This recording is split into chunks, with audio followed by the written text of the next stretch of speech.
Hi 2025 പുറത്തിറങ്ങിയ ഏറെ രസകരമായ ഒരു ബ്ലാക്ക് ഹ്യൂമർ ചലച്ചിത്രം മരണമാസ്. ശിവപ്രസാദും സിജു സണ്ണിയും ഒന്നിച്ചെഴുതി ശിവപ്രസാദ് സംവിധാനം ചെയ്ത ചലച്ചിത്രം ഏറെ ജനശ്രദ്ധ പിടിച്ചുപറ്റിയിരുന്നു. ടൊവിനോ ആയിരുന്നു സിനിമയുടെ പ്രധാന പ്രൊഡ്യൂസേഴ്സിൽ ഒരാളായി എത്തിയതും ഇപ്പോൾ ചലച്ചിത്രം സോണി ലിവിലൂടെ സ്ട്രീം ചെയ്യപ്പെടുന്നുണ്ട്. രസകരമായ ചലച്ചിത്രം ഒരുപാട് കോമഡികളും നർമ്മ മുഹൂർത്തങ്ങളും നിറഞ്ഞതാണ്. എല്ലാവരും സോണി ലിവിൽ നിന്ന് തന്നെ ചലച്ചിത്രം കാണാൻ ശ്രമിക്കുമല്ലോ. നമുക്കെന്തായാലും ഈ സിനിമയുടെ ചെറിയൊരു കഥാസംഗ്രഹം കേട്ടു നോക്കാം. വിശദമായ കഥയിലേക്ക് കടക്കുന്നതിന് മുമ്പ് സിനിമാ കഥകൾ ഇതുപോലെ കേൾക്കാൻ ഇഷ്ടമുള്ളവരാണ് നിങ്ങളെങ്കിൽ നമ്മുടെ ചാനൽ ഒന്ന് സബ്സ്ക്രൈബ് ചെയ്യുന്ന കാര്യം പരിഗണിക്കൂ. കഴിയുമെങ്കിൽ ഈ വീഡിയോ ഒന്ന് ലൈക്ക് ചെയ്യുകയും കമന്റ് ചെയ്യുകയും കൂട്ടുകാർക്കൊക്കെ ഒന്ന് ഷെയർ ചെയ്തു കൊടുക്കുകയും ചെയ്യൂ. നമുക്ക് നേരെ കഥയിലേക്ക് കടക്കാം. കഥയെ ആരംഭിക്കുന്നത് തന്നെ ബാബു രാമചന്ദ്രന്റെ വല്ലാത്തൊരു കഥയിലെ ഒരു എപ്പിസോഡിൽ നിന്നുമാണ്. ബനാന കില്ലറെപ്പറ്റി ബാബു രാമചന്ദ്രൻ സംസാരിക്കുന്നു. 90കളുടെ അവസാനത്തിലാണ് കുമാരൻ എന്ന പേരുള്ള ഒരു വ്യക്തിയെ, കൃത്യമായി പറഞ്ഞാൽ ഒരു ഇൻഷുറൻസ് ഏജന്റിനെ, പഴത്തിൽ വിഷം വെച്ചു കൊല്ലുകയും ആ വിവരമറിഞ്ഞ് അയാളുടെ ഭാര്യ ആത്മഹത്യ ചെയ്യുകയും ചെയ്തു. ഇവരുടെ 8 വയസ്സുള്ള മകൻ 25 വർഷം കാത്തിരുന്നു. അന്ന് തന്റെ അച്ഛനെ കൊന്നവർക്കെതിരെ പ്രതികാരം വീട്ടാൻ അയാൾ പിന്നീട് ബനാന കില്ലർ എന്നൊരു സീരിയൽ കില്ലറായി മാറി. ആ സീരിയൽ കില്ലറുടെ കഥ വല്ലാത്തൊരു കഥയാണ്. വൈകാതെ ആ സീരിയൽ കില്ലർ ആര് എന്ന കാര്യം വ്യക്തമാകുന്നു. ബനാന കില്ലർ തന്റെ അടുത്ത ഇരയെ പിടികൂടി അയാളെ കെട്ടിവെച്ച് കൊലപ്പെടുത്തി. അയാളുടെ വായിൽ മുറിവുണ്ടാക്കി ഒരു നൊമ്പരപ്പൂവൻ പഴം അയാളുടെ വായിൽ തിരികെ വെച്ചു. ബനാന കില്ലറുടെ അടുത്തിര കൂടിയായതോടെ ചർച്ചകൾക്ക് ചൂടുപിടിക്കുകയാണ്. പത്രവാർത്തകളിൽ മുഴുവൻ ബനാന കില്ലർ നിറഞ്ഞു. 2 ആഴ്ചക്കിടെ ഇത് 2ാമത്തെ കൊലപാതകമാണ്. അതും പ്രായമേറിയ വ്യക്തികൾ. 2 കൊലപാതകവും വാഴപ്പഴം വായിൽ തിരികിയ നിലയിലായിരുന്നു. ബനാന കില്ലർ ടാർഗറ്റ് ചെയ്യുന്നത് വൃദ്ധരായ ആളുകളെയാണ്. ഇങ്ങനെ തുടർന്നാൽ ഈ നാട് ഇത് എവിടെ ചെന്ന് നിൽക്കും എന്ന തരത്തിൽ ന്യൂസ് ഡിബേറ്റുകൾ പുരോഗമിച്ചുകൊണ്ടേയിരുന്നു. ഒടുവിലങ്ങനെ മന്ത്രിതല പത്രസമ്മേളനം വരെ നടക്കുന്നു. അവിടെ വെച്ച് മീഡിയ സംഘം മന്ത്രിയോട് ബനാന കില്ലറെ പറ്റിയുള്ള ചോദ്യങ്ങൾ ഉന്നയിച്ചു. ക്രമസമാധാനം ആകെ തകർന്നിരിക്കുന്ന അവസ്ഥ. മന്ത്രിയും കുറച്ച് പരിഭ്രാന്തിയിലാണ്. എന്തായാലും മന്ത്രി ബനാന കില്ലറെ പറ്റി അന്വേഷിക്കാൻ പോലീസ് ഡിപ്പാർട്ട്മെന്റിലെ പ്രഗത്ഭനായ ഉദ്യോഗസ്ഥൻ അജയ് രാമചന്ദ്രനെ ഏൽപ്പിച്ചിരിക്കുന്നു എന്ന കാര്യം പറഞ്ഞു. ഉടൻ തന്നെ ഈ ബനാന കില്ലറെ പിടികൂടും എന്നും അദ്ദേഹം അറിയിച്ചു. കഥ അവിടെ നിന്നും നേരെ അജയ് രാമചന്ദ്രനിലേക്ക് തിരിയുന്നു. വളരെ സ്മാർട്ടായ ഒരു യങ് ഓഫീസർ. പക്ഷെ പ്രശ്നം എന്താന്ന് വെച്ചാൽ അജയ് രാമചന്ദ്രൻ അന്നൊരു സൈക്കോളജിസ്റ്റിനെ കാണാൻ ചെന്നിരിക്കുകയായിരുന്നു. പുറമേയുള്ള ഏവരും ചിന്തിക്കുന്നത് അജയ് സൈക്കോളജിസ്റ്റിനെ കാണാൻ ചെന്നത് സീരിയൽ കില്ലറുടെ മനോഗതിയെയും മറ്റു കാര്യങ്ങളെയും പറ്റി ചോദിച്ചറിയാനും സൈക്കോളജിക്കൽ ഇഷ്യൂകളെ പറ്റി ഡിസ്കസ് ചെയ്യാനുമാണെന്നാണ്. പക്ഷെ യാഥാർത്ഥ്യം അതായിരുന്നില്ല. രാമചന്ദ്രന്റെ വളർത്തുപട്ടി, രാമചന്ദ്രന് ഏറെ പ്രിയപ്പെട്ട പക്രു, അതിനെ നഷ്ടപ്പെട്ടിരിക്കുന്നു. അതോടെ അജയ് രാമചന്ദ്രൻ ആകെ തകർന്നിരിക്കുകയാണ്. സൈക്യാട്രിസ്റ്റിന് മുമ്പിലിരുന്ന് കുട്ടിയെപ്പോലെ അയാൾ വിങ്ങിപ്പൊട്ടിക്കരഞ്ഞു. സൈക്യാട്രിസ്റ്റ് അദ്ദേഹത്തെ ആശ്വസിപ്പിച്ച് പറഞ്ഞുവിട്ടു. തന്റെ പക്രുവിനെ കണ്ടെത്താൻ ഏതറ്റം വരെയും പോകും എന്ന മട്ടിൽ അജയ് രാമചന്ദ്രൻ ആ നിമിഷത്തിൽ സൈക്യാട്രിസ്റ്റിനോട് പറയുന്നു പോലുമുണ്ട്. എന്തായാലും ഡിവൈഎസ്പി അജയ് രാമചന്ദ്രൻ സൈക്യാട്രിസ്റ്റിന്റെ അടുത്തുനിന്ന് പുറത്തേക്ക് വരുമ്പോ അവിടെ മീഡിയക്കാർ തമ്പടിച്ചിരുന്നു. മീഡിയക്കാർ ബനാന കില്ലറെ പറ്റിയും അന്വേഷണത്തെപ്പറ്റിയും അജയെ ചുറ്റിവളഞ്ഞ് ചോദിക്കാൻ തുടങ്ങി. തന്റെ കണ്ണട വെച്ച് കണ്ണുനീരൊക്കെ മറച്ചെത്തിയ അജയാകട്ടെ കില്ലറെ പിടിക്കുന്ന കാര്യത്തെപ്പറ്റി വളരെ സ്ട്രോങ് ആയി സംസാരിച്ചു. ഇതേ സമയം തന്നെ സീരിയൽ കില്ലറെ പിടികൂടുന്നവർക്ക് വിവരം നൽകുന്നവർക്ക് 10 ലക്ഷം രൂപ പാരിതോഷികം ഗവൺമെന്റ് പ്രഖ്യാപിക്കുകയും ചെയ്തു. കഥ അവിടെ നിന്നും SI ടൈഗർ സാമിലേക്ക് തിരിയുന്നു. എല്ലാവരും അയാളെ ടൈഗർ എന്നാണ് വിളിക്കുന്നത്. ടൈഗറും സംഘവും അന്നൊരു വീട് വളഞ്ഞിരിക്കുകയായിരുന്നു. സീരിയൽ കില്ലർ എന്ന രീതിയിൽ നിർദ്ദേശങ്ങൾ കിട്ടി സംശയം രൂപീകരിക്കപ്പെട്ട് ആ വ്യക്തിയുടെ വീട് പോലീസ് ചുറ്റിവളഞ്ഞിരിക്കുകയാണ്. അങ്ങനെ പോലീസ് അകത്ത് കയറി അകത്ത് എക്സസൈസ് ഒക്കെ ചെയ്ത് ശക്തമായി നിന്നിരുന്ന ലൂക്ക് PP എന്ന ലൂക്കിനെ പോലീസ് അറസ്റ്റ് ചെയ്ത് കൊണ്ടുപോവാൻ തുടങ്ങി. ലൂക്കാണെങ്കിൽ ഒരു കട്ട വിജയ് ഫാനും. ലൂക്ക് ഇറങ്ങി വരുമ്പോ നാട്ടുകാരൊക്കെ അവിടെ ചുറ്റും കൂടി നിപ്പുണ്ട്. പോലീസ് ഗോ ബാക്ക് എന്ന മട്ടിൽ അവർ മുദ്രാവാക്യവും വിളിക്കുന്നു. ലൂക്ക് ഇൻസ്റ്റഗ്രാം ഇൻഫ്ലുവൻസറൊക്കെയാണ്. ഇയാൾ ഇൻസ്റ്റഗ്രാമിലൂടെ ഒരു മെസ്സേജ് ഇട്ടു. ഇവിടെയാരും സീരിയൽ കില്ലറായി ജനിക്കുന്നില്ല, അവരെ സമൂഹമാണ് സീരിയൽ കില്ലറാക്കുന്നതെന്ന്. അതിന്റെ പേരിൽ സംശയത്തിന്റെ പുറത്താണ് പോലീസ് ലൂക്കിനെ ഇപ്പോൾ അറസ്റ്റ് ചെയ്യുന്നത്. എന്തായാലും പോലീസ് സ്റ്റേഷനിലേക്ക് ലൂക്ക് എത്തപ്പെട്ടു. അങ്ങോട്ടേക്ക് പഞ്ചായത്ത് മെമ്പറും നാട്ടിലെ പ്രധാന പാർട്ടിക്കാരും ലൂക്കിനെ പഠിപ്പിച്ച അധ്യാപകനടക്കം എത്തുകയാണ്. ലൂക്കിനെ വിട്ടയച്ചേ മതിയാകൂ എന്നാണ് അവരുടെ ആവശ്യം. ലൂക്കിനെ പോലൊരുത്തിന് വേണ്ടി അത്രയധികം നാട്ടുകാർ സംഘടിച്ചെത്തിയതും നാട്ടിലെ പ്രധാന വ്യക്തികൾ വരുന്നതുമെല്ലാം പോലീസിനെ അടക്കം അതിശയിപ്പിച്ചിരുന്നു. ഇവൻ ഇത്രയൊക്കെ ഉണ്ടോ, ഇവൻ ആരടോ എന്ന മട്ടിലെ ടൈഗർ ചോദിച്ചതുമാണ് മെമ്പർ കാര്യം പറയുന്നത്. ഈ ലൂക്ക് നാട്ടുകാർക്കൊക്കെ മൊത്തത്തിൽ ഭയങ്കര തലവേദനയായിരുന്നു. ഒടുവില് നാട്ടുകാരൊക്കെ ചേർന്ന് 16 ലക്ഷം രൂപ പിരിവെടുത്ത് ലൂക്കിനെ അടുത്ത ദിവസം ചെക്കോസ്ലാവാക്യയിലേക്ക് കയറ്റി അയക്കാൻ പോകുവാണ്. ഇതിനു മാത്രം എന്ത് പ്രശ്നം ഇവനുണ്ടാക്കിയ എന്നായി SI ടൈഗറിന്റെ ചോദ്യം. ഉടൻ അധ്യാപകനായിരുന്നു കാര്യങ്ങൾ വിശദീകരിച്ചത്. നല്ല വിലയുണ്ടായിരുന്ന നാട്ടിലെ സ്ഥലങ്ങൾക്ക് ഇവൻ കാരണം ഇപ്പോ പുല്ലുവിലയായി. മനസ്സിലായി ഇവൻ അത്തരത്തിലുള്ള കാര്യങ്ങളാ ചെയ്യുന്നേ. അമ്പലക്കുളത്തില് മാംസമൊക്കെ കൊണ്ടുചെന്നിട്ട് വർഗീയ ധ്രുവീകരണം ഉണ്ടാക്കി. പള്ളിയിലെ കുമ്പസാരക്കൂട്ടിലും മൈക്കും സ്പീക്കറും ഒക്കെ വെച്ച് കുമ്പസാര രഹസ്യം നാട് മൊത്തം കേൾപ്പിച്ചു. എന്തിനേറെ പറയുന്നു, പഞ്ചായത്ത് പ്രസിഡന്റിന്റെ സെർച്ച് ഹിസ്റ്ററി എടുത്ത് ഫ്ലക്സ് അടിച്ചു വെച്ചു. അപ്പോഴാണ് അവിടുത്തെ ഒരു കോൺസ്റ്റബിൾ പറഞ്ഞത്, ഇവനെ സാറിന് മനസ്സിലായില്ലേ, ഇവനാ പോലീസ് സ്റ്റേഷൻ OLXിലിട്ട് വിൽക്കാനുണ്ടെന്നും പറഞ്ഞു വെച്ചത്. എന്തിനാടാ നീ ഈ പോലീസ് സ്റ്റേഷൻ OLXിലിട്ടെ എന്ന് SI ലൂക്കിനോട് ചോദിച്ചു. ലൂക്ക് പറഞ്ഞു, ഇത്രയും ക്രമസമാധാനമില്ലാത്ത നാട്ടില് എന്തിനാ ഒരു പോലീസ് സ്റ്റേഷൻ? ഇതും കൂടി കേട്ടപ്പോ അവനെ അറസ്റ്റ് ചെയ്യുന്നതിലും ഭേദം ചെക്കോസ്ലാവാക്കിയയിലേക്ക് കയറ്റിവിടുന്നതാ നല്ലത് എന്ന് SIക്ക് തോന്നി. എന്തായാലും SI നാട്ടുകാരുടെയും പഞ്ചായത്ത് മെമ്പറുടെയും ഒക്കെ വാക്കുമാനിച്ച് അവനെ അങ്ങ് റിലീസ് ചെയ്തു. സ്റ്റേഷനിൽ നിന്ന് ഇറങ്ങി വന്ന ലൂക്കിനെയാണെങ്കിൽ നാട്ടുകാർ വളരെ ആഹ്ലാദാരവത്തോടെയായിരുന്നു സ്വീകരിച്ചത്. എന്താ കാര്യമെന്ന് വെച്ചാ അവൻ ഇറങ്ങിയാലാണല്ലോ അവന് വിദേശത്തേക്ക് കയറ്റി അയക്കാൻ പറ്റൂ. ലൂക്ക് എന്തായാലും അവിടെ നിന്ന് നേരെ പോകുന്നത് തന്റെ കാമുകി ജെസി കിക്ക് ബോക്സിംഗ് പഠിക്കുന്ന ഇടത്തേക്കാണ്. കഴിഞ്ഞ കുറെ കാര്യങ്ങൾ കൊണ്ട് ലൂക്കിനെ ജെസിക്ക് നന്നായി മടുത്തിരുന്നു. ലൂക്കിനെ ബ്രേക്കപ്പ് ചെയ്യാൻ പോകുവാണ് എന്ന് ജെസി പറഞ്ഞതും തന്നെ ബ്രേക്കപ്പ് ചെയ്യല്ലേ എന്നൊക്കെ പറഞ്ഞ് പുറമെ സിഗ്മ അഭിനയിക്കുന്ന ലൂക്ക് അവളുടെ മുമ്പിൽ കിടന്ന് കെഞ്ചാൻ തുടങ്ങി. പക്ഷേ ജെസിയാണെങ്കിൽ അതൊന്നും ചെവി കൊടുക്കുന്നേയില്ല. അതോടെ ലൂക്കിന്റെയും തനിക്കുണം പുറത്തു വന്നു. സത്യം പറയടി, നിനക്കൊരു ബെസ്റ്റി ഇല്ലേ, അതുകൊണ്ടല്ലേ നീ ഇങ്ങനെ കാണിക്കുന്നേ എന്നവൻ പറഞ്ഞു കേട്ടതും ലൂക്കിന്റെ മൂക്കിന്റെ പാലത്തിനിട്ട് ജെസി നല്ലൊരു ഇടിവെച്ചു കൊടുത്തു. കഥ അവിടെ നിന്നും കേരള ഫുഡ് ഡിപ്പാർട്ട്മെന്റ് ഓഫീസിലേക്ക് നീങ്ങുന്നു. അവിടുത്തെ സീനിയർ ഓഫീസർ അവിടെയുള്ള ഒരാളുടെ അടുത്ത് ഒരു ഡെലിവറി അയച്ചിട്ടുണ്ടല്ലോ, അതെത്തേണ്ട അടുത്ത് കൃത്യമായി ഇതുവരെ എത്തിയിട്ടില്ലല്ലോ എന്ന കാര്യത്തെപ്പറ്റി ചോദിക്കുവാണ്. അതിന്റെ ഉത്തരവാദിത്തം SKക്കാണെന്നും SK എത്തിയിട്ടില്ലെന്നും അയാൾ അറിയിച്ചു. ഈ SK എന്ന് പറയുന്ന വ്യക്തി ആരാണെന്നല്ലേ? ബനാന കില്ലർ തന്നെ. അയാൾ ആ ഫുഡ് സേഫ്റ്റി ഡിപ്പാർട്ട്മെന്റിലെ ഒരു ഉദ്യോഗസ്ഥനാണ്. ശ്രീകുമാർ എന്നാണ് അയാളുടെ മുഴുവൻ പേര്. ഇതേസമയം SK ആകട്ടെ ഒരു പ്ലേ സ്കൂളിൽ ചെന്നിരുന്ന് അവിടുത്തെ കുട്ടികളോട് കഥ പറയുകയായിരുന്നു. കഥയെന്ന് പറഞ്ഞാൽ കൊച്ചുകുട്ടികളെ പേടിപ്പിക്കുന്ന തരത്തിലുള്ള കഥ. പറയുമ്പോൾ ടോം ആൻഡ് ജെറി കഥയാണ്, പക്ഷേ അതിൽ കൂടുതൽ വയലൻസ് കടന്നുകൂടിയിരുന്നു. കുട്ടികളാണെങ്കിൽ അതൊക്കെ കേട്ട് കുറച്ച് ഭയക്കുന്നുമുണ്ട്. ടീച്ചർ ഇറങ്ങി വന്ന്, സാറൊന്ന് പോയിക്കേ, സാറ് കഴിഞ്ഞ തവണ ഇതുപോലെ കഥ പറഞ്ഞ കുട്ടികളെ പേടിച്ചതാ എന്നൊക്കെ SKയോട് പറഞ്ഞു. അന്ന് രാത്രിയിൽ ജെസിയുടെ ബർത്ത്ഡേ ആയിരുന്നു. വീട്ടിൽ അച്ഛനും മുത്തശ്ശിയും ചേർന്ന് ജെസിക്കൊരു സർപ്രൈസ് ബർത്ത്ഡേ പാർട്ടി അറേഞ്ച് ചെയ്തു. ജെസിയുടെ അച്ഛൻ ഒരു പാവ മനുഷ്യനാണ്. മുത്തശ്ശിയാണെങ്കിൽ ജെസിക്ക് കട്ട സപ്പോർട്ടും. ഇതേ സമയം ലൂക്ക് ആകട്ടെ അവളുടെ വീടിന് പുറത്ത് ബർത്ത്ഡേ കേക്കും ബലൂണുമൊക്കെയായി വന്നു നിൽക്കുവായിരുന്നു. ലൂക്ക് മെസ്സേജ് അയച്ചിട്ടും ജെസി മൈൻഡ് പോലും ചെയ്തില്ല. കോൾ ചെയ്തിട്ടും കട്ട് ചെയ്ത് കളഞ്ഞു. ലൂക്ക് ആകെ സങ്കടത്തിലായി. അന്ന് ബർത്ത്ഡേ ഗിഫ്റ്റായി മുത്തശ്ശി അവൾക്ക് കൊടുത്തത് ഒരു പെപ്പർ സ്പ്രേ ആയിരുന്നു. സീരിയൽ കില്ലേഴ്സൊക്കെയുള്ള നാടല്ലേ, ആരേലും ഉപദ്രവിച്ച ഇതങ്ങ് വെച്ച് കാച്ചിക്കോ എന്ന മട്ടിലായിരുന്നു മുത്തശ്ശിയുടെ ഉപദേശം. ലൂക്കാണെങ്കിൽ വീടിന് പുറത്തുനിന്ന് ഇതൊക്കെ ജനലിലൂടെ നേരിട്ട് കാണുന്നുമുണ്ട്. തന്റെ ഫോൺ അറ്റൻഡ് ചെയ്യാതെ ജെസി തന്നെ ഒഴിവാക്കുന്നതായി മനസ്സിലാക്കിയ ലൂക്ക് വല്ലാതെ ദുഃഖിതനായി നോക്കി നിന്നു. അടുത്ത ദിവസം എവർഗ്രീൻ എന്ന് പറയുന്ന ഒരു ഓൾഡ് ഏജ് ഹോമിലേക്ക് ഒരാൾ തന്റെ അച്ഛനെ ആക്കാനെത്തുകയാണ്. കേശവക്കുറുപ്പ് എന്നായിരുന്നു ആ അച്ഛന്റെ പേര്. ആള് അത്ര വെടിപ്പൊന്നുമല്ല. അവിടെ നിൽക്കാനും ആൾക്ക് വലിയ താല്പര്യമൊന്നും ഉണ്ടായിരുന്നില്ല. ആ സ്ഥാപനത്തിന്റെ നടത്തിപ്പുകാരൻ പ്രായമായ അച്ഛനല്ലേ, താല്പര്യോലിൽ എന്തിനാ ഇവിടാക്കുന്നേ, നിങ്ങളുടെ കൂടെ നിർത്തിയാ പോരെ, എന്തുകൊണ്ട് അയാൾ ഇവിടെ ആക്കുന്നത് എന്നൊക്കെ അയാളുടെ മകനോട് ചോദിച്ചു. മകൻ ആദ്യം അത് പറയാൻ കുറച്ചു മടിച്ചു.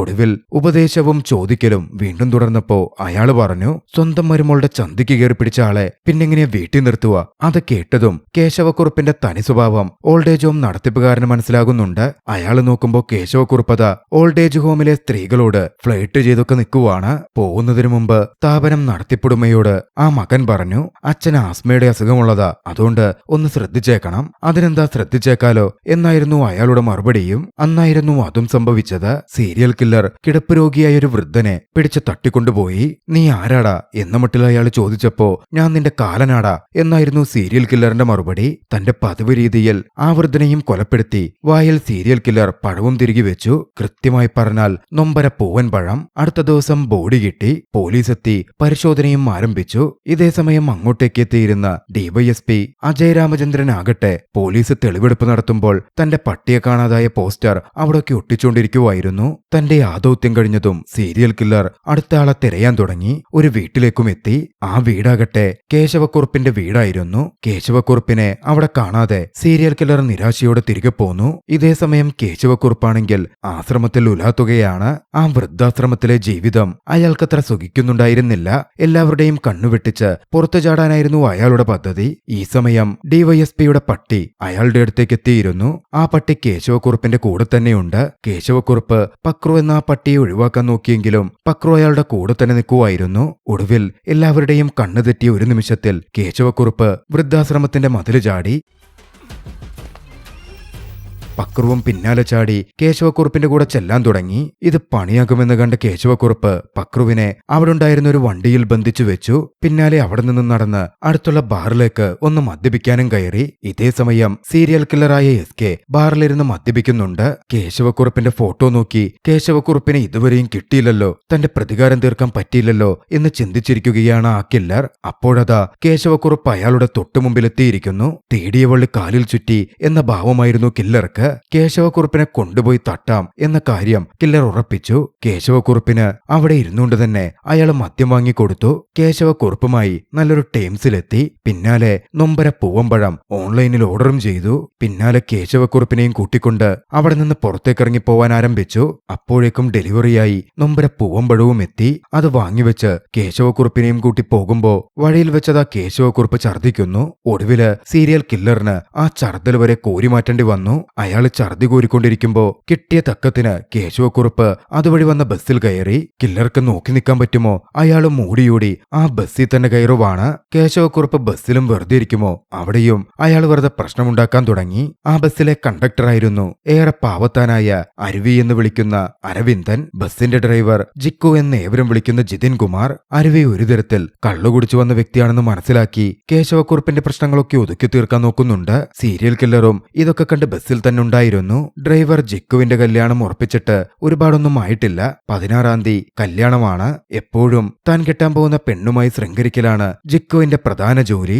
ആളുടേതൊരു ലേറ്റ് മാരേജ് ആയിരുന്നു. കുറെ കല്യാണം മുടക്കലും മറ്റുമൊക്കെ നടന്ന ശേഷം ഒടുവിൽ ഒത്തുകിട്ടിയ ഒരു പെണ്ണാണ്. അതിന്റെ സന്തോഷം ജിക്കുവിനുണ്ടായിരുന്നു. മാത്രമല്ല ജിക്കുവിന്റെ മേൽ ഓൾറെഡി ഒരു പോലീസ് കേസുമുണ്ട്.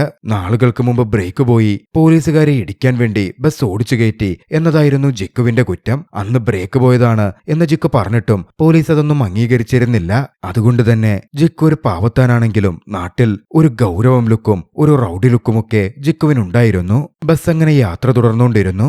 ആളുകൾ ഇറങ്ങിത്തുടങ്ങി. കേശവക്കുറുപ്പാകട്ടെ അവസരം കിട്ടിയപാടെ മുമ്പിലേക്ക് കയറി വന്നു.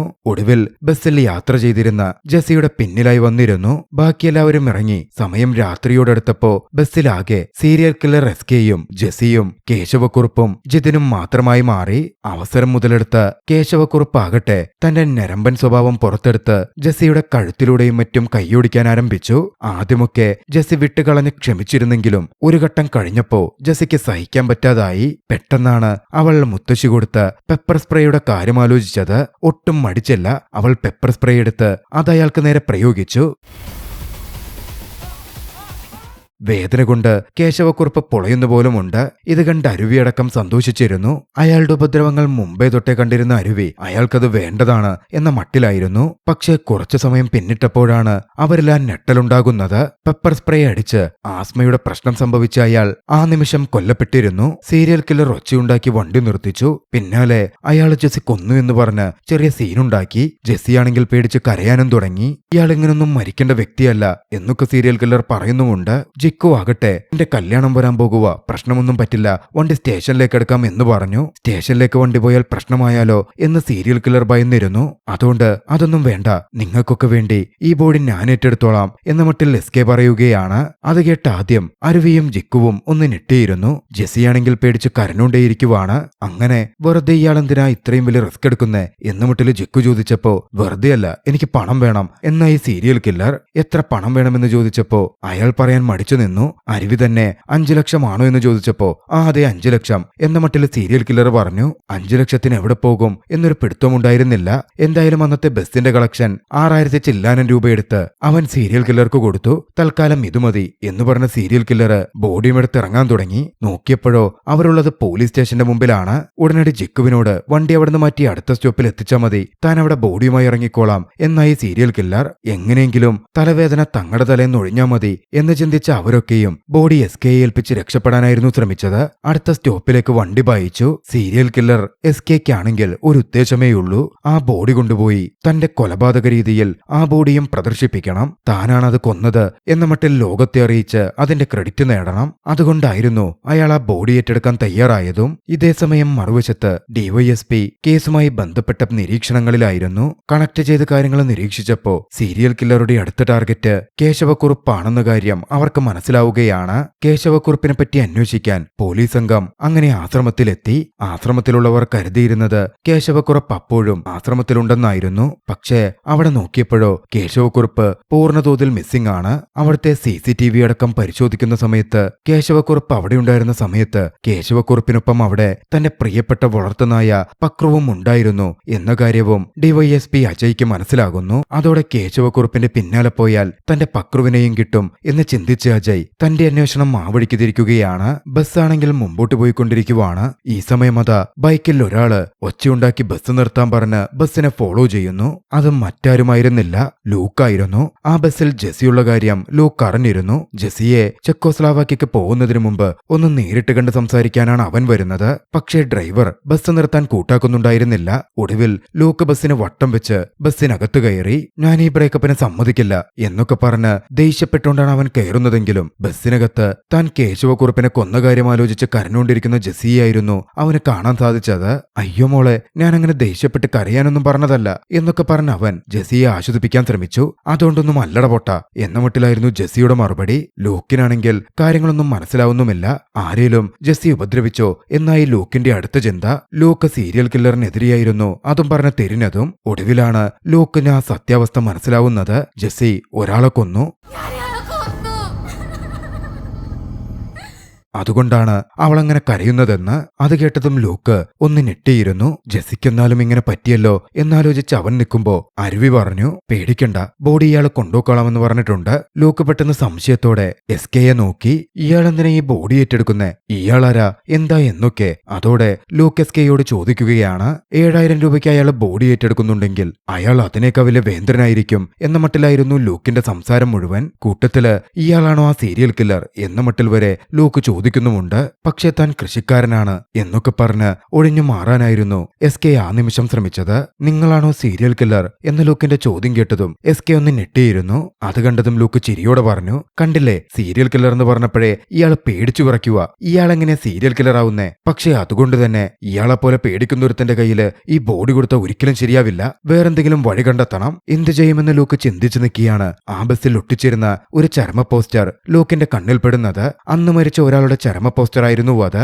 ലൂക്കുടനെ ഒരു പ്ലാൻ പറഞ്ഞു. ഈ ബോഡിയെ ശ്മശാനത്തിൽ കൊണ്ടുപോയി ഇന്നടക്കം ചെയ്ത് അതേ കല്ലറയ്ക്കുള്ളിൽ തന്നെ അടക്കം ചെയ്യാമെന്ന്. ആദ്യം അവർക്കൊക്കെ അതിലൊരു ടെൻഷൻ തോന്നിയെങ്കിലും ലൂക്ക് നിർബന്ധം പറഞ്ഞപ്പോ എല്ലാവരും അതിനെ സമ്മതിച്ചു. അങ്ങനെ അവരെല്ലാവരും കൂടി ബോഡിയുമായി നേരെ ശ്മശാനത്തിലെത്തി. അവിടെ എത്തിയവർ ഒരു കാഴ്ച കാണുന്നു. ശ്മശാനത്തിൽ പതിവില്ലാത്ത രീതിയിൽ വല്ലാത്തൊരു വെട്ടം. അവിടെയതാ ഒരാണിന്റെയും പെണ്ണിന്റെയും പ്രേതം. അത് കണ്ട് അവര് വല്ലാതെ പേടിച്ചു. പിന്നീടാണ് അവർക്ക് കാര്യം മനസ്സിലാകുന്നത്. അർദ്ധരാത്രിയില് അവിടെ ഒരു സേവ് ദ ഡേറ്റിന്റെ ഷൂട്ടിംഗ് നടക്കുവാണ്. സേവ് ദ ഡേറ്റ് ഷൂട്ട് ചെയ്യുന്നവർ അവരെ കാണാതിരിക്കാൻ അവർ അവിടെ മറഞ്ഞിരിക്കാൻ തുടങ്ങി. ഷൂട്ടിംഗുകാര് ശ്മശാനത്തിൽ നിന്ന് പോയ ഉടനെ തന്നെ പുതിയ കല്ലറ തുറന്ന് അതിൽ ശവം നിക്ഷേപിച്ച് അവിടെ നിന്ന് മടങ്ങാനായിരുന്നു അവരുടെ പദ്ധതി. ഇതിനിടയിലാണെങ്കിൽ ജിക്കുവിന് നന്നായി വിശക്കുന്നുണ്ടായിരുന്നു. സീരിയൽ കില്ലർ തന്റെ കയ്യിലിരിക്കുന്ന നൊമ്പരപ്പൂവിനെ പറ്റി ആലോചിച്ചു. വായിൽ തിരുകാൻ ഒരു പഴം മതിയല്ലോ, ബോഡി എങ്ങനെയും കൊണ്ടുപോകണം എന്നായിരുന്നു സീരിയൽ കില്ലർ ചിന്തിച്ചുകൊണ്ടിരുന്നത്. തൽക്കാലത്തേക്ക് അവർക്ക് കഴിക്കാൻ നൊമ്പരപ്പൂവിന്റെ ബാക്കി ഭാഗം സീരിയൽ കില്ലർ എടുത്തുകൊടുത്തു. സേവ് ദ ഡേറ്റ് ഷൂട്ട് ചെയ്തവർ അവിടെ കുറച്ച് തമ്മിത്തല്ലും പ്രശ്നങ്ങളും ഉണ്ടായി അവിടെ നിന്ന് ഓടിപ്പോയപ്പോ അവരെഴുന്നേറ്റ് അന്ന് അടക്കം ചെയ്ത നീന്തൽക്കാരൻ പയ്യന്റെ ആ കല്ലറയ്ക്ക് സമീപം എത്തി. ലൂക്കായിരുന്നു കല്ലറ തുറന്ന് നോക്കിയത്. അതിനകത്തതാ മൃതദേഹം. അവരങ്ങനെ കേശവക്കുറുപ്പിന്റെ മൃതദേഹം നേരെ കുഴിയിലേക്കിടാൻ ശ്രമിച്ചു. ഈ സമയം ഉടുപ്പിൽ പിടിച്ചിടാൻ ശ്രമിക്കുന്നതിനിടയിൽ കേശവക്കുറുപ്പിന്റെ ബനിയൻ കീറി അരുവിയുടെയും മറ്റും കയ്യിലിരുന്നു. മൃതദേഹം നേരെ ശവക്കല്ലറയിലേക്ക് വീഴുകയും ചെയ്തു. ആ സമയമാണ് അരുവി ആ കാഴ്ച കാണുന്നത്. കേശവക്കുറുപ്പിന്റെ നെഞ്ചുഭാഗത്തായി ഒരു ശംഖ് പച്ചകുത്തിയിരിക്കുന്നു. അരുവിയുടെ നെഞ്ചിലും അതേ തരത്തിലൊരു പച്ചകുത്തലുണ്ട്. ചെറുപ്പത്തിൽ അരുവിക്ക് അരുവിയുടെ അച്ഛനെ നഷ്ടപ്പെട്ടതായിരുന്നു. അച്ഛൻ മരിച്ചുവെന്ന് കരുതി ഓരോ കൊല്ലവും അവൻ ബലിയർപ്പിക്കുക പോലും ചെയ്യാറുണ്ട്. അച്ഛനെ അത്രമേൽ സ്നേഹിച്ചിരുന്നൊരു വ്യക്തിയായിരുന്നു അരുവി. തന്റെ നെഞ്ചിലും അച്ഛന്റെ നെഞ്ചിലും മാത്രമാണ് അത്തരത്തിൽ പച്ചകുത്തുന്നത് എന്നെന്ന് പച്ചകുത്തിയ ആ വിദ്വാൻ പറഞ്ഞിരുന്നു. അതുകൊണ്ട് തന്നെ അവിടെ മരിച്ചു കിടക്കുന്നത്, ശവക്കല്ലറയ്ക്കുള്ളിൽ കിടക്കുന്നത് തന്റെ അച്ഛനാണ് എന്ന് അരുവി അങ്ങ് ചിന്തിച്ചു. അരുവി അതോടെ അച്ഛ എന്ന് വിളിച്ച് കേശവക്കുറുപ്പിന്റെ മൃതദേഹവും നോക്കി കരയാൻ തുടങ്ങി.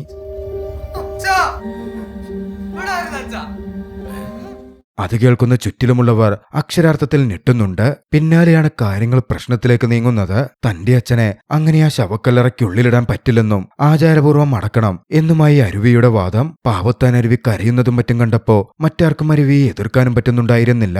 ഇതിനിടയിൽ ലൂക്കിനാകട്ടെ കേശവക്കുറുപ്പിന്റെ ഷർട്ടിനുള്ളിൽ നിന്ന് 2 ബീഡി കിട്ടി. അതിലൊരു ബീഡി അവൻ കത്തിച്ചും വലിച്ചു. അത് പക്ഷേ നല്ല അസലെ കഞ്ചാവായിരുന്നു. കഞ്ചാവ് വലിച്ചതോടെ ലൂക്കിന്റെ കിളി പാറി. എന്തായാലും അരുവിയുടെ ആഗ്രഹം പരിഗണിച്ച് അടക്കാൻ പറ്റുന്നിടത്തേക്ക് കൊണ്ടുപോയി ആ ബോഡി അടക്കം ചെയ്യാം എന്നൊരു തീരുമാനത്തിലേക്ക് അവരെത്തിച്ചേർന്നു. ഇതേ സമയം ബസിന്റെ ഓണറാകട്ടെ ബസ് പാർട്ടി സമ്മേളനത്തിന് കൊണ്ടുപോവാൻ വേണ്ടി തയ്യാറാക്കാനുള്ള ശ്രമങ്ങളിലായിരുന്നു. ബസ് അത്ര നേരമായും എത്താത്തത് കണ്ടപ്പോ ജിക്കുവിനെ ഓണർ വിളിച്ചു. ബസ് കംപ്ലൈന്റ് ആയി കിടക്കുവാണ് എന്നായിരുന്നു ജിക്കു പറഞ്ഞത്. പിന്നാലെ അത് നോക്കാൻ പാർട്ടിക്കാർ വന്നു. ബസ് പള്ളിയുടെ മുമ്പിൽ കിടക്കുന്ന കണ്ടതും അവരതിൽ കയറി പരിശോധിച്ചു. കുറച്ച് സമയം കഴിഞ്ഞപ്പോഴാണ് ശവക്കല്ലറയിൽ നിന്നും കേശവക്കുറുപ്പിന്റെ ബോഡിയും പൊക്കി അവര് തിരികെ ബസ്സിലേക്ക് കയറ്റാൻ കൊണ്ടുവരുന്നത്. അപ്പോൾ ആ ബസ് കണ്ട് അക്ഷരാർത്ഥത്തിൽ അവര് തന്നെ ഞെട്ടിപ്പോയി. പാർട്ടി സമ്മേളനത്തിന് കൊണ്ടുപോകാൻ വേണ്ടി കൊടിയും ബാനറും ഒക്കെ കെട്ടി ഒരുക്കിയ നിലയിലായിരുന്നു ബസ്. അത് കണ്ട് ആദ്യം അവർ ഞെട്ടുന്നുണ്ട്. പക്ഷെ പിന്നാലെ ജിക്കു പറഞ്ഞു, ഇതിപ്പോ ഒരുപാട് സേഫാ. പാർട്ടി സമ്മേളനത്തിന് പോകുന്ന ബസ് തടയാൻ പോലീസ് പോയിട്ട് വള്ളിക്കുന്നിലെ ആരും തന്നെ ധൈര്യപ്പെടില്ല. എന്തായാലും അത് നല്ല കാര്യമായി എന്ന് കരുതി പാർട്ടിക്കാർ അണിയിച്ചൊരുക്കിയ ബസ്സിനകത്തേക്ക് കേശവക്കുറുപ്പിന്റെ മൃതദേഹവും കയറ്റി അവിടെ നിന്ന് പോവാൻ ആരംഭിച്ചു. ഈ സമയം ലൂക്കാണെങ്കിൽ കിളിപാറിയതുകൊണ്ട് ചിരിച്ചുകൊണ്ടിരുന്ന് ഓരോന്ന് പെറുപിറുക്കുന്നുമുണ്ട്. ലോക്ക് നോക്കുമ്പോ തന്റെ തൊട്ടടുത്തിരിക്കുന്ന കേശവക്കുറുപ്പിന്റെ മൃതദേഹത്തിന് ഷർട്ടില്ല. ഇങ്ങനെ ഇരുന്നാലോ എന്ന മട്ടിലൊക്കെ നോക്കിയ ലൂക്ക് തന്റെ ജാക്കറ്റൂരി കേശവക്കുറുപ്പിന്റെ മൃതദേഹത്തെ ധരിപ്പിച്ചു. ഇതേ സമയമാണ് കേശവക്കുറുപ്പ് മിസ്സിംഗ് ആണ് എന്ന വാർത്ത വാട്സപ്പിലൂടെയും മറ്റും പരക്കാൻ തുടങ്ങിയത്. കേശവക്കുറുപ്പിന്റെ മകന്റെ കയ്യിലും ആ വാർത്തയെത്തി. മകനുടൻ വൃദ്ധാശ്രമത്തിലേക്ക് വിളിച്ചു ചോദിച്ചു. അങ്ങോട്ടേക്കും ചെന്നു. ഒടുവിൽ വൃദ്ധാശ്രമം നടത്തിപ്പുകാരനും മകനും കൂടി കേശവക്കുറുപ്പ് പോവാൻ സാധ്യതയുള്ള ഇടങ്ങൾ കയറിയിറങ്ങി അന്വേഷിക്കുകയാണ്. കൂടുതലും സ്ത്രീകളുമായി ബന്ധപ്പെട്ട ഇടങ്ങളിലായിരുന്നു അവർ പോയത്. കേശവക്കുറുപ്പ് നല്ലൊരു ഞരമ്പനാണല്ലോ, അതുകൊണ്ടായിരുന്നു അത്തരത്തിൽ അവരുടെ അന്വേഷണം. പക്ഷെ അവർക്ക് കേശവക്കുറുപ്പിനെ കണ്ടുകിട്ടുന്നില്ല. മറുവശത്ത് ബസ്സാണെങ്കിൽ മുമ്പോട്ട് പോയിക്കൊണ്ടേയിരിക്കുന്നു. SKയുടെ മനസ്സ് മാറാൻ തുടങ്ങി. ബോഡി എങ്ങനെങ്കിലും കൈക്കലാക്കി കാര്യങ്ങൾ തന്റെ കീഴിലാക്കാൻ നോക്കിയപ്പോൾ മൊത്തത്തിൽ കാര്യങ്ങൾ കുളമായിരിക്കുകയാണ്. ഇനിയും ഇങ്ങനെ തുടർന്നാൽ ശരിയാവില്ല എന്ന് മനസ്സിലാക്കിയ സീരിയൽ കില്ലർ SK തന്റെ തനിക്കുണം പുറത്തു കാണിച്ച് ചാടിയെഴുന്നേറ്റു. താനാണ് സീരിയൽ കില്ലർ എന്ന് അലറിപ്പറഞ്ഞ് ചുറ്റികയടക്കം അയാൾ കയ്യിലെടുത്തു. അയാളാണ് സീരിയൽ കില്ലർ എന്ന് കേട്ടതും ഏവരും ഭയന്നിരുന്നു. പക്ഷേ കിളിവാറിയിരിക്കുന്ന ലൂക്കിന് ഇതുവല്ലോ മനസ്സിലാവുന്നുണ്ടോ? ലൂക്ക് ഇരുന്നിരിപ്പിൽ SKയെ കളിയാക്കാൻ ആരംഭിച്ചു. ചാവാറായ കിഴവന്മാരെയൊക്കെ തെരഞ്ഞുപിടിച്ചു കൊല്ലുന്ന താനൊക്കെയൊരു സീരിയൽ കില്ലറാണോടോ എന്ന മട്ടിലായിരുന്നു ലൂക്കിന്റെ ചോദ്യം. ദേഷ്യം വന്ന സീരിയൽ കില്ലർ ചുറ്റിക കൊണ്ട് ലൂക്കിനെ ആക്രമിക്കാൻ തയ്യാറെടുത്തതും ബസ് പെട്ടെന്ന് സഡൻ ബ്രേക്ക് ചവിട്ടി നിർത്തി. മുന്നിലതാ പ്ലേ സ്കൂളിലെ കുട്ടികൾ വണ്ടി കേടായി കിടക്കുന്നു. പരിചയമുള്ള ബസ്സായതുകൊണ്ട് തങ്ങളെ അടുത്ത സ്റ്റോപ്പിൽ ഇറക്കിയാൽ മതി എന്ന് പറഞ്ഞ് പ്ലേ സ്കൂൾ ടീച്ചറും കുട്ടികളും ബസ്സിനകത്തേക്ക് കയറി. ആർക്കുമൊന്നും ചെയ്യാൻ പറ്റിയില്ല. സീരിയൽ കില്ലർ ഉടനടി മാസ്ക് ഒക്കെ വെച്ച് ചുറ്റികയൊക്കെ എടുത്തു വെച്ചിരുന്നു. പക്ഷേ അങ്ങോട്ടേക്ക് കയറി വന്ന ടീച്ചറിന് മാസ്ക് വെച്ചിരുന്നെങ്കിലും SKയെ ഉടനടി മനസ്സിലായി. പ്ലേ സ്കൂളിൽ മുമ്പും ചെല്ലാറുണ്ടായിരുന്ന ആളാണല്ലോ. കുട്ടികൾ സീരിയൽ കില്ലറോട് കഥ പറയാൻ പറഞ്ഞു.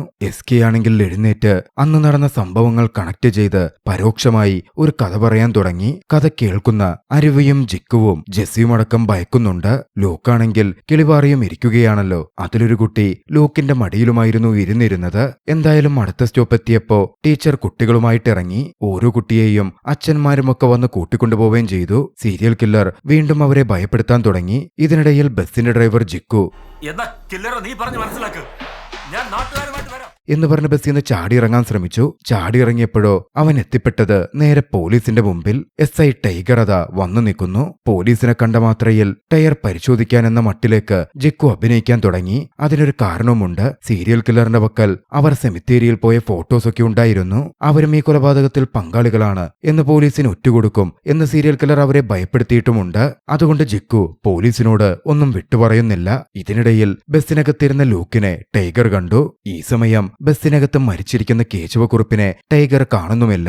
അതുകൊണ്ട് തന്നെ കേശവക്കുറുപ്പിന്റെ ഫോട്ടോ കാണിച്ച് ഇയാളെ കണ്ടിട്ടുണ്ടോ, കണ്ടാൽ വിവരമറിയിക്കണം എന്നൊക്കെ എസ് ഐ പറയുകയാണ്.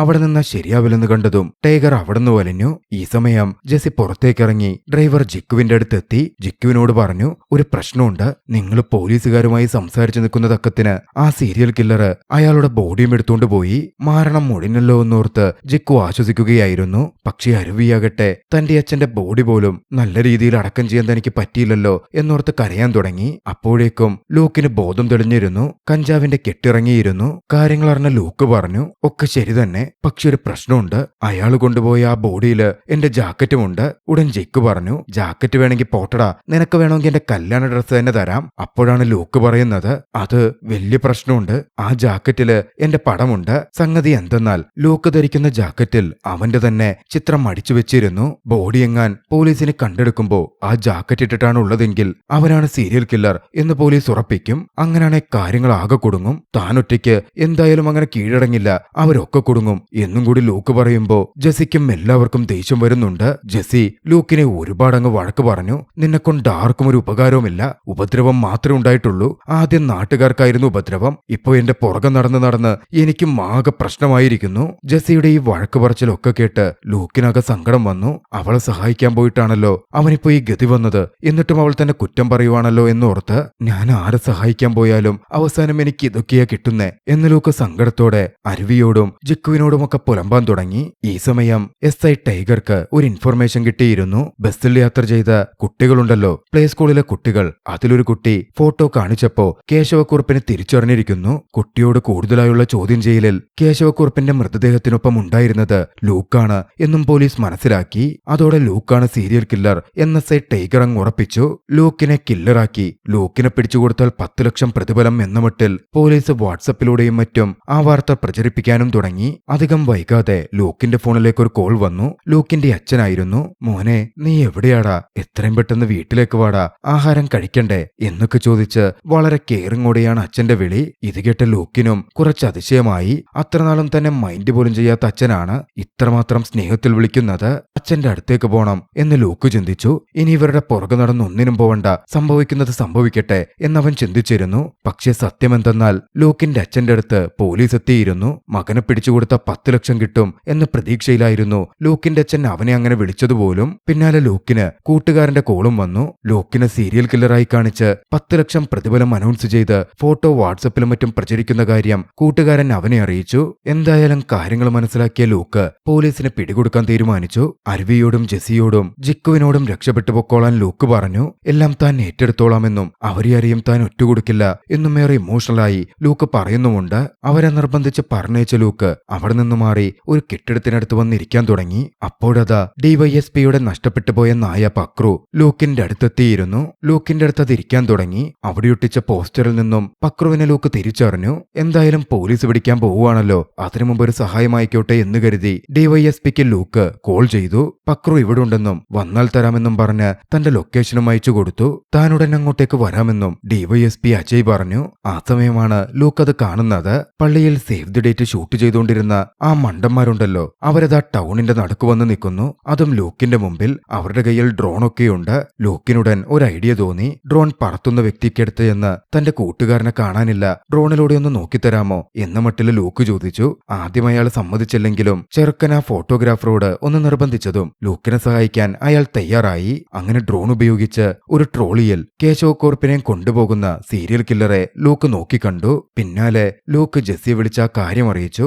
ആ സമയം സേവ് ദ ഡേറ്റ് ഷൂട്ട് ചെയ്യാൻ നിന്നവർ ആ സ്ഥലം പോരെന്ന് പറഞ്ഞ് അവിടെ നിന്ന് വണ്ടിയെടുത്തു പോകുവാണ്. കുറച്ചു ദൂരം പിന്നിട്ടപ്പോഴാണ് അവർ ഫോണിൽ സീരിയൽ കില്ലർ ലൂക്ക് എന്ന തരത്തിൽ പ്രചരിക്കുന്ന ഫോട്ടോ കണ്ടത്. ലൂക്കിനെ പിടിച്ചുകൊടുത്ത 10 ലക്ഷം കിട്ടും എന്നറിഞ്ഞതും അവർ നേരെ തിരികെ വന്നു. ലൂക്കിനെ തങ്ങളുടെ വണ്ടിയിൽ പിടിച്ചുകൊണ്ടുപോവാൻ തുടങ്ങി. ലൂക്കാണെങ്കിൽ അവരോട് താനല്ല സീരിയൽ കില്ലർ, തന്നെ വെറുതെ വിടാനും ഒക്കെ പറയുന്നുണ്ട്. പക്ഷേ അവരുണ്ടോ കേൾക്കുന്നു. ഇതേ സമയം പക്രു ആണെങ്കിൽ ലൂക്കിനെ കൊണ്ടുപോകുന്ന അവരുടെ ആ വണ്ടിക്ക് പിന്നാലെ ഓടി ചെല്ലുകയായിരുന്നു. പോകുന്ന വഴിയിൽ ലൂക്കിനെ തട്ടിക്കൊണ്ടുപോകുന്നത് ബസ് ഓണറായ മാഷും പാർട്ടിക്കാരും കാണുന്നുണ്ട്. അതിനോടകം ലൂക്കാണ് സീരിയൽ കില്ലർ എന്ന വാർത്ത പ്രചരിച്ചിരുന്നല്ലോ. ലൂക്കിനെ പിടിച്ചുകൊടുത്താൽ 10 ലക്ഷം കിട്ടുമെന്ന് മനസ്സിലാക്കിയവരും ജീപ്പെടുത്ത ആ വണ്ടിക്ക് പിന്നാലെ വെച്ചുപിടിക്കാൻ തുടങ്ങി. ഒടുവിൽ ഒരിടത്ത് വെച്ച് ലൂക്കിനെ പിടിച്ചുകൊണ്ടുപോയവരുടെ വണ്ടിക്ക് അവർ വട്ടം വെച്ചു. അവിടെ വെച്ച് ലൂക്കിന് വേണ്ടി ഒരു കയ്യാങ്കളി കളിയിലേക്ക് കാര്യങ്ങൾ നീണ്ടു. അപ്പോഴാണ് ഡിവൈഎസ്പി അജയ് അങ്ങോട്ടേക്ക് എത്തുന്നത്. അജയ് ലൂക്കിനെ പിടിച്ചുകൊണ്ടുപോവാൻ നോക്കിയതും ബാക്കിയുള്ളവർ തടയാൻ ശ്രമിച്ചു. അതോടെ അജയ് അവരെയൊക്കെ അടിച്ചൊതുക്കി. ഈ സമയം ലൂക്കാകട്ടെ അജയുടെ നായ പക്രുവിനെ ബന്ദിയാക്കി കാണിച്ച് അവിടെ നിന്ന് രക്ഷപ്പെട്ടു പോവുകയാണ്. ഇതേ സമയം സീരിയൽ കില്ലർ ആകട്ടെ കേശവക്കുറുപ്പിന്റെ മൃതദേഹവുമായി അവിടുത്തെ വേസ്റ്റ് യാർഡിലേക്ക് എത്തിയിരുന്നു. അയാളുടെ ശരീരത്തിൽ മുറിവൊക്കെയുണ്ടാക്കി താൻ കൊന്ന പോലെ അയാളുടെ ശരീരം ആക്കി തീർക്കാനുള്ള ശ്രമത്തിലായിരുന്നു സീരിയൽ കില്ലർ. അപ്പോൾ അങ്ങോട്ടേക്ക് ലൂക്ക് എത്തിച്ചേരുകയാണ്. സീരിയൽ കില്ലറെ തടയാനും അയാളുമായി ഫൈറ്റ് ചെയ്യാനും ലൂക്ക് കടന്നു ചെന്നു. പക്ഷേ സീരിയൽ കില്ലർ ലൂക്കിനെ തിരികെ കനത്ത രീതിയിൽ അറ്റാക്ക് ചെയ്യുകയാണ്. ലൂക്കിന് നല്ല രീതിയിൽ പരിക്കേറ്റു. ഒടുവിൽ ലൂക്കിനെ കെട്ടിത്തൂക്കിക്കൊല്ലാൻ വരെ സീരിയൽ കില്ലർ ശ്രമിച്ചു. ലൂക്ക് മരണത്തോട് മല്ലിട്ട് അവസാന നിമിഷത്തിലെത്തി. ഈ സമയം അങ്ങോട്ടേക്ക് ലൂക്ക് അയച്ചു കൊടുത്ത ലൊക്കേഷൻ മനസ്സിലാക്കി ജെസ്സിയും അരുവിയും ജിക്കുവും ബസ്സുമായി പാഞ്ഞെത്തുകയാണ്. ബസ് ലൂക്കിനെ കെട്ടിത്തൂക്കിയതിന്റെ അടിയിൽ നിർത്തി ലൂക്കിനെ അവർ രക്ഷിച്ചു. പിന്നാലെ സീരിയൽ കില്ലറെ കൈകാര്യം ചെയ്യാൻ അവർ നേരിട്ട് ചെന്നു. ജെസ്സിയാണെങ്കിൽ മുകളിലേക്ക് ഓടിച്ചെന്ന് ലൂക്കിനെ രക്ഷപ്പെടുത്തി. തനിക്ക് വേണ്ടി ഇത്രയൊക്കെ കഷ്ടപ്പെട്ട ലൂക്കിനോട് വീണ്ടും അവൾക്ക് പ്രണയം തോന്നിയിരുന്നു. അവർ വീണ്ടും ഒന്നായി മാറി. സീരിയൽ കില്ലറെ ഇടിക്കാൻ പോയ അരുവിക്കും ജിക്കുവിനുമൊക്കെ കനത്ത രീതിയിൽ സീരിയൽ കില്ലറിന്റെ അടി കിട്ടുന്നുണ്ട്. ഒടുവിൽ ജെസ്സി ആക്രമിക്കാൻ ഇറങ്ങിച്ചെന്നു. പക്ഷേ ജെസ്സിയെയും സീരിയൽ കില്ലർ ആക്രമിക്കാൻ തുടങ്ങി. ഒടുവിൽ അടികൊണ്ട് തിരിഞ്ഞ ജെസ്സി തന്റെ വജ്രായുധം പുറത്തെടുത്തു. എന്താണെന്നല്ലേ, പെപ്പർ സ്പ്രേ. ഒട്ടും മടിച്ചില്ല. അവൾ സീരിയൽ കില്ലറിന്റെ കണ്ണിലേക്ക് ആ പെപ്പർ സ്പ്രേ ചീറ്റിച്ചു. കൃത്യമായ അവസരം മുതലെടുത്ത് അങ്ങോട്ടേക്കെത്തിയിരുന്ന ലൂക്ക് ആകട്ടെ സീരിയൽ കില്ലറെ ചവിട്ടിത്തെറിപ്പിച്ചു. പിന്നെ അവർ ഒട്ടും വൈകിയില്ല. സീരിയൽ കില്ലറെ അവിടെ ഒരു തൂണിൽ ബന്ധിച്ചു. അരുവിയാണെങ്കിൽ മരിച്ചുപോയ തന്റെ അച്ഛനെയോർത്തപ്പോഴും വലിയ സങ്കടത്തിലാണ്. ആചാരപൂർവം അച്ഛനെ അടക്കം ചെയ്യണം, സംസ്കരിക്കണം എന്നാണല്ലോ അരുവിയുടെ ആഗ്രഹം. അവിടെ വെച്ച് ചിതയൊരുക്കി ഒടുവിൽ ആ ചിതയ്ക്ക് തീയിട്ടു. അരുവിയെയും കൂട്ടിക്കൊണ്ട് അവർ അവിടെ നിന്നും മടങ്ങാൻ തുടങ്ങി. ബസ്സെടുത്ത് പുറപ്പെട്ടു. ഈ സമയം സീരിയൽ കില്ലർ കെട്ടുപൊട്ടിച്ച് എഴുന്നേറ്റിരുന്നു. കത്തിച്ച ചിതയിലെ കോലുകളും എല്ലാം എടുത്തുമാറ്റി വീണ്ടും കേശവക്കുറുപ്പിന്റെ ബോഡി അയാൾ പുറത്തെത്തിച്ചു. തന്റെ രീതിയിലേക്ക് കേശവക്കുറുപ്പിന്റെ ബോഡിയോട് ക്രൂരത ചെയ്യാൻ സീരിയൽ കില്ലർ അതും വലിച്ചു നീങ്ങുന്ന സമയം അവർക്ക് മുമ്പിൽ അങ്ങോട്ടേക്ക് ലൂക്കും ജെസ്സിയും അരുവിയും ജിക്കുവും പോലീസ് ഡിവൈഎസ്പി അജയും നാട്ടുകാരും എല്ലാവരും അടക്കം എത്തിച്ചേർന്നിരുന്നു. സീരിയൽ കില്ലർ അങ്ങനെ പൂർണ്ണ തെളിവോടെ പോലീസിന്റെ കണ്ണിൽപ്പെട്ടു. അങ്ങനെ കാണുമ്പോൾ കേശവക്കുറുപ്പിനെ കൊന്നതും മറ്റും സീരിയൽ കില്ലറാണ് എന്നാണല്ലോ വരുന്നത്. ലൂക്കും ജെസ്സിയും മറ്റുള്ളവരും കേസിൽ നിന്ന് രക്ഷപ്പെടുകയും ചെയ്തു. എന്തിനേറെ പറയുന്നു, അതുകൊണ്ട് നാട്ടിലെ പ്രശ്നക്കാരനായിരുന്ന ലൂക്കിന് നല്ല പേര് ലഭിച്ചു. ലൂക്കാണ് സീരിയൽ കില്ലറെ കാണിച്ചുകൊടുത്ത് സീരിയൽ കില്ലറെ പോലീസിനെ കൊണ്ട് പിടിപ്പിച്ചതെന്ന്. ലൂക്കിനെ ഇന്റർവ്യൂ ചെയ്യാൻ നവമാധ്യമങ്ങൾ വരെ എത്തി. ജിക്കുവിന്റെ കല്യാണം കെങ്കേമമായി നടന്നു. കുറച്ച് നാളുകൾ കഴിഞ്ഞ് അരുവിയും ജിക്കുവും അമ്പലത്തിൽ തൊഴുതിറങ്ങുകയാണ്. പുറത്തേക്ക് വരുമ്പോൾ അമ്പലത്തിലേക്ക് വരുന്ന എല്ലാവരുടെയും ശരീരത്തിൽ തന്റെ ശരീരത്തിലുള്ള പോലത്തെ ശംഖ് പച്ചകുത്തിയിരിക്കുന്നു. ദൈവം തോന്നിച്ചതാണ് അരുവിക്കും അച്ഛനും മാത്രമേ പച്ചകുത്തിയിട്ടുള്ളൂ അത്തരത്തിലൊരു ശംഖ് എന്ന് ചെറുപ്പത്തിൽ പച്ചകുത്തിയ അതേ വ്യക്തി പറഞ്ഞ അതേ ശംഖിന്റെ ഡിസൈൻ തന്നെ. ലൂക്കിനാകെ കൺഫ്യൂസ്ഡ് ആയി. തട്ടിപ്പുകാരനായ ആ പച്ചകുത്തുകാരൻ ഒരുപാട് പേർക്ക് അതേ ശംഖ് പച്ചകുത്തിയിരുന്നു. കേശവക്കുറുപ്പ് ലൂക്കിന്റെ അച്ഛനാണോ അല്ലയോ എന്ന കാര്യത്തിൽ ഒരു ഉറപ്പുമില്ല. അത് അച്ഛൻ തന്നെയാ എന്ന് ലൂക്ക് സ്വയം ആശ്വസിക്കാൻ ശ്രമിച്ചു. കഥ അവിടെ നിന്നും വല്ലാത്തൊരു കഥയുടെ എപ്പിസോഡിന്റെ അവസാനത്തിലേക്ക് നീങ്ങുന്നു. സീരിയൽ കില്ലർ അവരെയൊക്കെ കൊല്ലാൻ കാരണമായ, അവരോടൊക്കെ പ്രതികാരം തോന്നാൻ കാരണമായ സീരിയൽ കില്ലറിന്റെ അച്ഛനെ കൊന്ന ആ ഇൻസിഡന്റ് ഉണ്ടല്ലോ, അതായിരുന്നു വല്ലാത്തൊരു കഥയിലൂടെ ബാമു രാമചന്ദ്രൻ വിവരിക്കുന്നത്. കേശവക്കുറുപ്പും കൂട്ടുകാരും കൊല്ലപ്പെട്ട സീരിയൽ കില്ലറിന്റെ അച്ഛനും താമസിച്ചിരുന്നത് ഒരേ ഇടത്തായിരുന്നു. ഇൻഷുറൻസ് ഏജന്റായിരുന്ന അദ്ദേഹം ഇടയ്ക്കൊക്കെ പുറത്തുപോയി ചിലപ്പോ 2 ദിവസം കഴിഞ്ഞിട്ടൊക്കെയായിരിക്കും വരിക.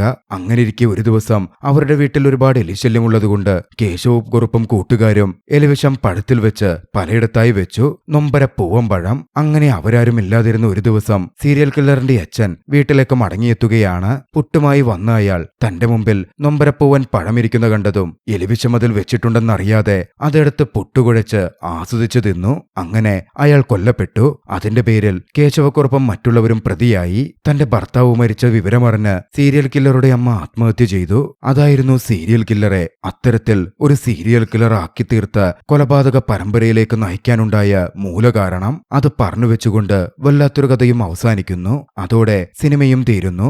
ഈ ബ്ലാക്ക് കോമഡി ചലച്ചിത്രം നിങ്ങൾക്കിഷ്ടമായെങ്കിൽ വീഡിയോ ലൈക്ക് ചെയ്യുമല്ലോ. അഭിപ്രായങ്ങളും നിർദ്ദേശങ്ങളും കമന്റുകളിൽ രേഖപ്പെടുത്തുക. കഴിയുമെങ്കിൽ ചാനൽ സബ്സ്ക്രൈബ് ചെയ്തും കൂട്ടുകാർക്ക് ഷെയർ ചെയ്തു കൊടുത്തും ഞങ്ങളെ സപ്പോർട്ട് ചെയ്യുക.